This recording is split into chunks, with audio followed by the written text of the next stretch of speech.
Então, a morfologia urbana está em compreender a lógica da formação, evolução e transformação dos elementos urbanos e de suas interrelações, a fim de possibilitar-nos a identificação de formas mais apropriadas, cultural e socialmente, para a intervenção na cidade existente e o desenho de novas áreas. Site, um dos primeiros teóricos do espaço urbano a olhar detalhadamente os precedentes históricos. Para Site, a cidade deveria ser projetada de acordo com os princípios artísticos e isto incluía uma visão arquitetônica do conjunto e o respeito pelo passado. Uma outra corrente estuda a evolução das formas urbanas e arquitetônicas. Sua apropriação pela população e as consequentes adaptações tem sido uma corrente analítica frutífera na compreensão das lógicas sociais dos espaços. De Ars mostra a importância de estudarmos os processos de transmutações de edificações históricas, como os palácios e anfiteatros romanos, sua incorporação à estrutura da cidade e a sua apropriação pela população ao longo do século. Muitas dessas estruturas básicas, dessas formas monumentais, ainda estão distinguíveis e os pesquisadores chamam a atenção para a validade do conceito como das estruturas suporte e das permanências do tempo. Estes conceitos poderiam ser aplicados positivamente na recuperação de cidades e espaços modernistas. Yamaki nos mostra como as cidades de colonização seguiam intenções de projetos não tão simples como se supunha, perseguindo uma imagem inicial e uma estrutura com claras definições ideológicas e conceituais, às vezes perseguindo modelos europeus do início do século, como o da cidade-jardim. Alguns temas e elementos para a pesquisa de morfologia urbana, expondo as lógicas evolutivas e estruturadoras da cidade, sendo crescimento, os modos, as intensidades e direções, elementos geradores reguladores, limites e superação de limites, modificação de estruturas, pontos de cristalização e etc., traçado e parcelamento, ordenadores de espaço, estruturas fundiárias, relações, distâncias, circulação e acessibilidade. Tipologia dos elementos urbanos. Inventário e categorização de tipologia edílica, residência e comércio, de lotes e sua ocupação, de quarteirões e sua ocupação, de praças, esquinas e etc. Articulações, relações entre elementos, hierarquias, domínio público e privado, densidades, relações entre cheios e vazios. Análise visual. Sentimos necessidade de subdivisão da esfera, concepção e imagens, de formação no sentido de lugar em duas categorias, análise visual e percepção do meio ambiente. Em desenho urbano, classificam-se no que se convencionou chamar de teorias, métodos de paisagem urbana, townscape, com um enfoque radical contra o movimento moderno, pois ele enfatiza a característica e variedade das formas. Foram marcos fundamentais na aceitação da teoria da paisagem urbana para análise e projetos, principalmente em áreas historicamente sensíveis. Cullen diz que uma edificação isolada é uma obra da arquitetura, mas um grupo delas já conforma uma arte diferente de arquitetura, uma arte de relacionamento. O objetivo é a exploração do drama e dos efeitos emocionais, sentidos a partir de nossa experiência visual dos conjuntos edificados, algo que a solução meramente científica é incapaz. Baseado em uma análise intuitiva e artística da paisagem urbana, apresenta-nos 3 maneiras pelas quais o meio ambiente pode gerar respostas emocionais. Ótica. Considera as reações a partir de nossas experiências meramente visuais e estéticas dos percursos, conjuntos, espaços, edificações, detalhes de conceito visão serial, que é a maneira como percebemos visualmente o ambiente na realidade, pois considera nossos deslocamentos.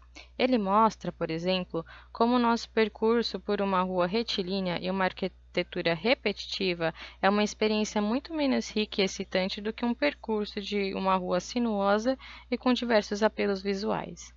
Nesta categoria, há inúmeras temáticas que influenciam nossa experiência visual, como deflexão, desvio angular da visada, incidente, atrai o olhar, estreitamentos, converge o olhar, antecipação, desperta curiosidade e outros.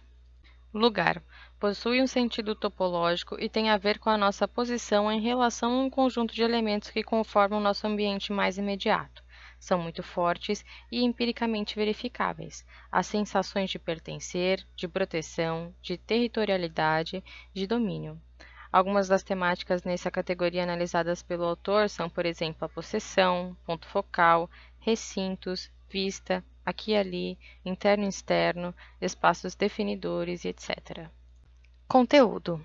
Refere-se a conjunto de significados percebidos durante nossa experiência dos espaços através de elementos, tais como cor, escala, textura, estilo, caráter e unidade. Define como temáticas a serem analisadas nessa categoria a intimidade, multiplicidade de usos, escala, confusão, complexidade, antropomorfia e etc. Gestalt. A teoria Gestalt entende que a forma só tem sentido a partir da identificação de grupos e elementos com fatores de coesão identificáveis, o que nos permitiria a percepção selecionada. A forma seria a criação do inteligível sobre o perceptível. Ela definiu uma linha que entende a configuração espacial através de suas componentes psicológicas. Lei da continuidade. Temos uma tendência de organizar perceptualmente uma figura, dando-lhe continuidade de direção e mantendo a redundância sem introduzir novas informações. A percepção das configurações urbanas também estaria sujeita a certas leis de conformação, como de proximidade, de semelhança, de coesão, de pregnância e outras, que condicionariam os conceitos gestálticos, estáticos e dinâmicos, envolvimento, alargamento, acentuação, emolduramento e etc., dependentes da sequência de movimento como subsídios para o projeto.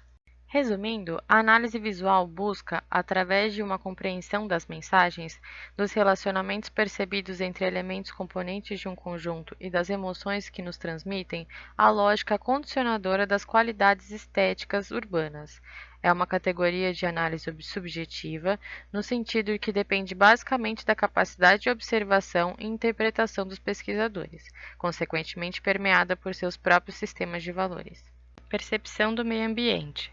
Esta categoria de análise se desenvolveu a partir de conceitos e métodos da psicologia e possui algumas fontes inspiradoras básicas.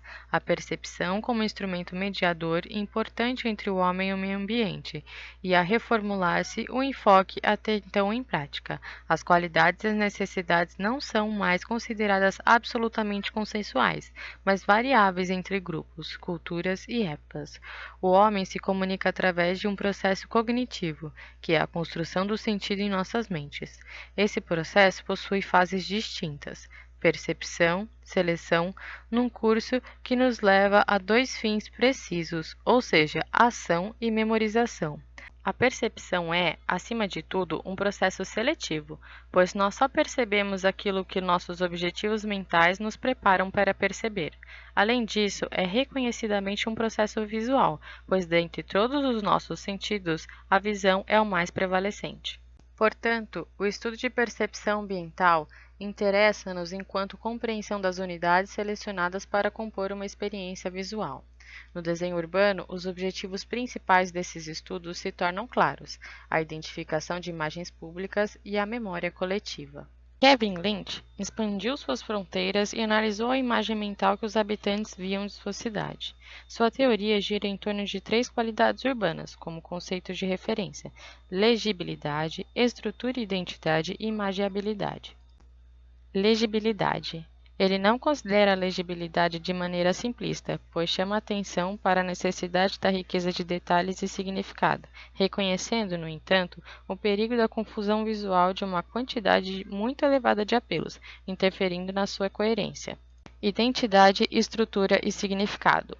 Uma imagem ambiental pode ser vista contendo três componentes: identidade, estrutura e significado. A identificação de uma área, sua diferenciação de outra, sua personalidade e individualidade são chamadas de identidade. Quanto à estrutura, é a categoria que todas as imagens compostas devem ter para a coerência do todo e relações internas definidas. O observador deve, finalmente, ser capaz de captar significado nessa imagem ambiental, seja ele prático ou emocional. Imagiabilidade. A capacidade de uma imagem ser forte o suficiente para saltar fora e impor-se na percepção e na memória do observador. Lynch concentrou-se em estudar as ideias de imagiabilidade e que as formas urbanas geram fortes imagens mentais, para que pudesse vir a surgir alguns princípios de desenho urbano criando mapas mentais. Com isso, observava identificar as imagens coletivas das cidades e de suas partes e elementos mais significantes. Cruzando as informações, identificavam claramente alguns elementos urbanos que se destacavam em seu papel de imagiabilidade, gerando coerência às estruturas dos mapas, identidades das partes e legibilidade geral e parcial, profissional e acadêmica. São essas: percursos, onde o observador normalmente se movimenta. Limites demarcam o limite de uma área ou de uma zona conhecida pelo observador. Setores, áreas da cidade de certa extensão e que o observador identifica de dentro, como possuindo uma identidade própria, ou de fora, se realmente puderem ser vistos de longe. Normalmente possuem limites precisos e são interligados por percursos. Nós, onde o observador pode entrar e que possui forte função, destacando-se da estrutura. Pode ser locais centrais dos setores. Marcos. Este é externo e se destaca da paisagem, geralmente um objeto físico. Pode estar distante e constituírem uma referência constante ao usuário, ou podem estar mais integrados à estrutura, destacando-se do conjunto por sua forte imagiabilidade. Como é fácil de concluir, estes elementos são facilmente transponíveis numa linguagem para projeto, e são inúmeros os que têm aplicado essa metodologia, obedecendo a uma estrutura urbana que busca forte imagibilidade, orientação, estrutura, identidade, significado e legibilidade. Vimos, portanto, que os estudos de percepção possibilitam-nos desenvolver uma compreensão sistemática e científica da visão de dentro para fora, para complementar o enfoque científico mais tradicional e externo. A importância disso reside no fato da população buscar perceber lugares familiares em seu ambiente construído que estejam carregados de memória significativa e que possam gerar-lhes estabilidade psíquica e social. Comportamento ambiental. Os norte-americanos têm classificado a psicologia do meio ambiente e os estudos do comportamento ambiental dentro de uma denominação única: pesquisa ou desenho ambiental, estudo de homem, meio ambiente ou simplesmente comportamento ambiental. Os piagetianos admitem uma formação de memória através dos processos cognitivos e da experiência ambiental. Assim, cada nova situação em que nos vemos seria mentalmente relacionada com outras de nosso passado, informando para as atitudes e ações a tomar. Os comportamentalistas defendem que a reação do ser humano é reflexo puro da situação em que ele se encontra, buscando relação causa-efeito mais diretas nos comportamentos ambientais.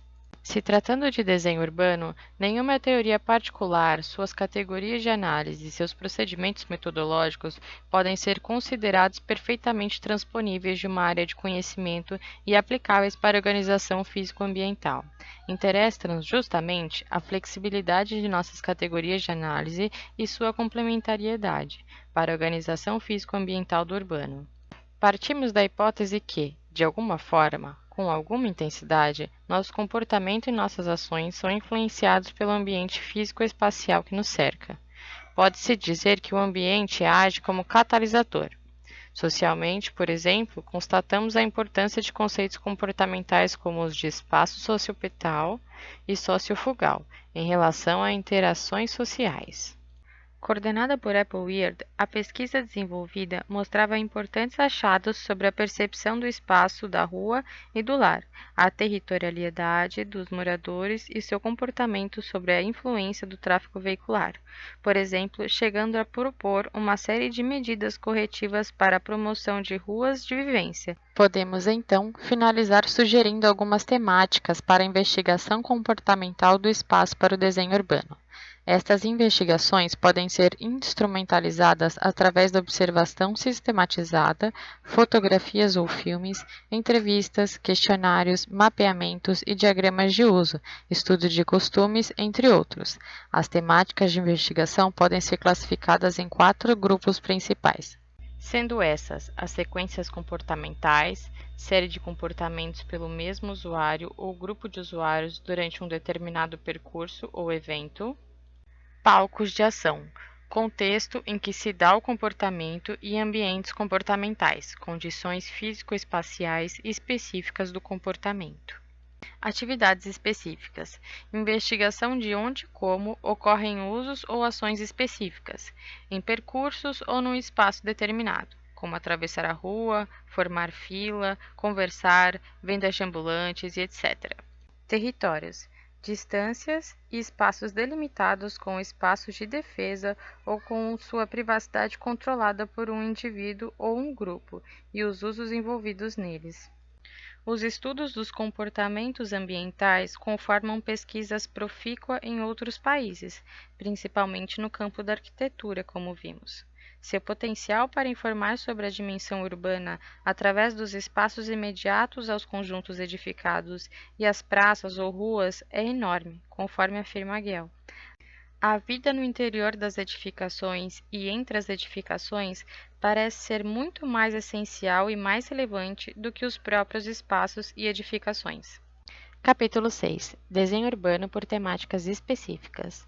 No sentido do tratamento do desenho urbano por temáticas específicas, Shirvani, de 1985, propõe uma categorização interessante de critérios de qualidade setoriais. Uso do solo. Trata basicamente dos tipos de funções e intensidade de utilização do solo e das edificações, a fim de gerar uma área urbana com maior vitalidade possível. Configuração espacial. Compreende os cones de visibilidade, relacionamentos entre volumes edificados e topografia, relacionamento entre o novo e o conjunto edificado existente, compatibilidades tipológicas, continuidade e inserção na morfologia. Circulação viária e estacionamento. A circulação viária é um dos elementos mais poderosos para a estruturação da imagem urbana, portanto, não pode ser tratada apenas como um sistema de movimento. A circulação viária, o transporte público e o estacionamento devem ser entendidos como vitais para a animação e a sobrevivência social e econômica de uma área, em soluções conciliadoras. Espaços livres. Desempenham importantes funções no urbano, como, por exemplo, social ou higiênica. Sua importância está em suas relações ao contexto urbano e às atividades sociais às suas margens. Percursos de pedestres. Devem ser tratados em conjunto com o sistema de circulação viária e transporte público e reforçados pelo projeto dos espaços livres e as atividades de apoio. Integram um forte sistema interdependente com as atividades sociais e econômicas no nível térreo das edificações. Atividades de apoio. Conformam os sistemas de atividade que dão conteúdo, coerência e vitalidade aos espaços urbanos. Devem se organizar a partir de alocação de fortes e nó de atividade, e integrar um sistema complementar e coerente com o movimento de pedestres e veículos. Devem incluir atividades temporárias e outras possibilidades de animação urbana. Mobiliário urbano. Considerado aqui como um sistema conformado pelos elementos complementares ao funcionamento da cidade, devem ser de fácil compreensão, cômodos ao uso, integrados ao contexto urbano, cultural e fisicamente, congruentes aos sistemas de comportamento social e não descuidar das necessidades físico-ergonométricas dos usuários. A qualidade final do urbano não depende do interrelacionamento entre as categorias descritas e a conformação de cada uma delas, mas pode ser expresso por instrumentos e, evidentemente, suas políticas e planos devem sempre se expressar neles. Mas suas características e amplitude exigem outros instrumentos de implementação, como os instrumentos alternativos, onde sua discussão ajudará em nossa busca por métodos mais dinâmicos e efetivos para a implementação do desenho urbano. Diretrizes de desenho urbano. Elas especificam o escopo das formas, os conceitos de projeto, o vocabulário físico-arquitetônico e outros fatores básicos para o desenvolvimento de uma determinada área. Barnet sugere que as áreas básicas de desenvolvimento urbano que mais necessitam de guias de desenho sejam os empreendimentos urbanos de larga escala, intervenções na cidade existente, compatibilização de fachadas, empreendimentos de larga escala nos subúrbios e periferia e processos de revisão de projetos. Importante também é lembrar que as diretrizes de desenho podem ser de dois tipos, prescritivas e de desempenho ou performance. As prescritivas estabelecem limites dentro dos quais os projetos devem ser amoldados. Por isso, possuem um caráter bastante restritivo e acabam por gerar projetos sempre nos limites máximos de lucratividade. As diretrizes de performance são mais flexíveis, já que adotam critérios de desempenho para todos os locais, mas não exigem formas específicas apropriadas.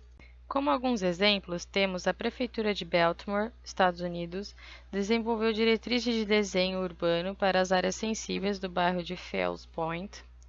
O projeto original do Plano Piloto de Brasília, que se tratava de um antecessor do guia de desenho, embora alguns de seus conceitos fossem equivocados e tenham sido rigidamente aplicados, e, no Rio de Janeiro, o Corredor Cultural nos permite concluir a grande viabilidade e aplicabilidade dos guias de desenho para o controle do desenvolvimento em áreas urbanas historicamente sensíveis.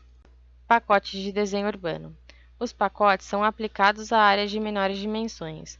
O objetivo é garantir a maximização de potencial de desenho urbano de um terreno enquanto se controla a arquitetura do menos possível.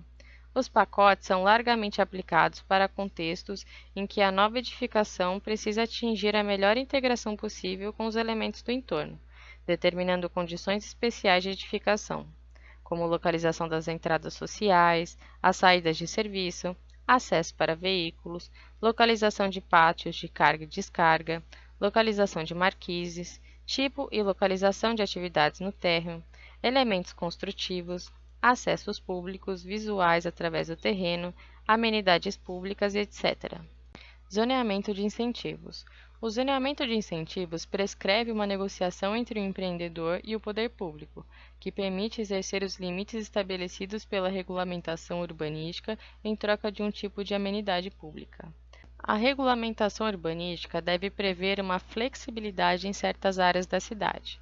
Uma das condições básicas é a existência de um mercado imobiliário dinâmico o suficiente, onde a demanda diária seja tal que o empreendedor queira superar os limites que a regulamentação normal preestabelece.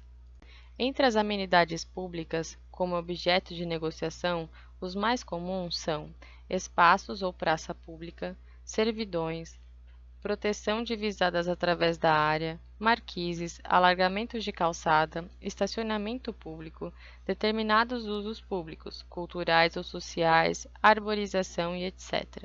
Do outro lado da negociação, o empresariado. As vantagens mais evidentes são quase sempre relativas ao aumento de área construída, tanto em termos de ocupação horizontal ou vertical, quanto aqueles relativos a outras exigências. Um exemplo disso foi o caso do famoso distrito de teatros da Times Square. Através de dispositivos de zoneamento, o empreendimento imobiliário localizado naquela área teria permissão de ultrapassar determinados índices de construção se o novo projeto incluísse uma sala de espetáculos para o público. Transferência de potencial construtivo. A experiência pioneira deste instrumento foi em Chicago, onde o Plano Diretor de 1973 buscava salvar prédios históricos. O conceito de solo criado baseia-se na criação de áreas adicionais de piso utilizável não apoiadas diretamente ao solo. Para o sucesso da instituição do solo criado em uma área, deve ser feita uma regulamentação urbanística rígida e um processo de planejamento urbano forte, que viabilize ao poder público a sua aplicação. Ter um mercado imobiliário dinâmico, tanto nas áreas de controle quanto nas áreas de recepção. Incentivos fiscais e financeiros. Esses tipos de incentivos dão ao poder público capacidade para a implementação de políticas, planos, projetos e programas de desenho urbano, impondo um mínimo de restrições. Este grupo de instrumento de implementação é subdividido em incentivos para que os empreendedores façam alguma coisa e aqueles para que deixem de fazer alguma coisa. Os conceitos baseiam-se em três premissas básicas: a constatação da dificuldade política de implementação de mecanismos coercitivos ao desenvolvimento urbano, a realidade das grandes cidades como sua base financeira cada vez mais deteriorada e limitada, a ideologia de intervenção no mercado imobiliário, com mecanismos compensatórios. Uma forma de incentivar a implementação de regulamentos ou projetos urbanos é a isenção de impostos por um determinado período de tempo, durante o qual o investimento no empreendedor ainda não teria retorno. Os dois outros instrumentos fiscais são a contribuição de melhoria, ela visa captar recursos extras em uma área que receberá uma melhoria pública, e a apropriação da mais-valia, onde o poder público se beneficiaria da valorização de imóveis afetados pela divulgação da implantação de uma melhoria pública e aumentaria impostos proporcionalmente a essas valorizações, reinvestindo a diferença na própria construção da melhoria. Uma experiência interessante aconteceu em Baltimore. A implementação de parte de um plano de revitalização da área portuária central, o uso era um dos ingredientes mais importantes e havia um conjunto significativo de casas de 2 e 3 pavimentos com grande valor histórico, mas em deterioração e abandonadas. A prefeitura lançou um programa de recuperação da área e vendeu as casas pela quantia simbólica de $1, contanto que um comprador atendesse a algumas condições. O programa, chamado de Urban Homesteading, inovava uma solução efetiva para a implementação de objetivos explícitos de desenho urbano e foi de grande e rápido sucesso. Desenvolvida por Sydney Kids, o Rush Babcock é uma comunidade planejada localizada no nordeste de Fort Myers e a 3 horas de carro de Miami, na Flórida. Ela tem aproximadamente 17.000 acres, que consiste em 6.879 hectares. É a primeira cidade totalmente ecológica e autossustentável dos Estados Unidos. Mais de 80% da compra original da terra foram preservados pelo estado da Flórida e pelo condado de Lee, no maior acordo de preservação de terras na história do estado. Para conservar a água, as diretrizes de paisagismo da cidade limitam a cobertura do gramado a 30% dos lotes residenciais e exigem que os proprietários usem árvores e arbustos nativos de baixo impacto em 75% do paisagismo. Toda a irrigação em toda a comunidade usará água recuperada do serviço de água e esgoto local. Para gerenciar águas pluviais e escoamento, segue um exemplo da natureza. Isso significa que a água usada suavemente em pias, chuveiros, banheiras e máquinas de lavar será mantida separada do sistema de esgoto e automaticamente redirecionada para jardins e gramados. Construir uma cidade a partir do zero não é pouca coisa. É preciso colaboração, criatividade e um foco intenso nos detalhes. Essas 8 iniciativas principais, o meio ambiente, a saúde, a educação, a energia, a tecnologia, o transporte, a segurança, contra tempestades e diversão, orientam cada decisão de planejamento conforme a visão do Rancho Babcock se torna realidade. Durante o dia, já que a energia elétrica sempre flui da fonte de geração mais próxima, a eletricidade gerada no Centro de Energia Solar do Rancho de Babcock flui para a subestação FPL, localizada próxima à concessionária de água e esgoto, e depois para a cidade. Qualquer energia extra gerada pela planta solar continua a fluir para a rede para servir outros clientes FPL. Quando o sol se põe, o armazenamento da bateria é ativado para fornecer energia ininterrupta. Os proprietários que buscam reduzir ainda mais suas contas mensais de serviços públicos e a pegada ambiental podem adicionar seu próprio sistema solar no telhado. Os desenvolvedores esperam que o Rancho Babcock atraia um grupo diversificado de residentes ecologicamente corretos, todos com a mesma visão de aderir à sua pegada ecológica.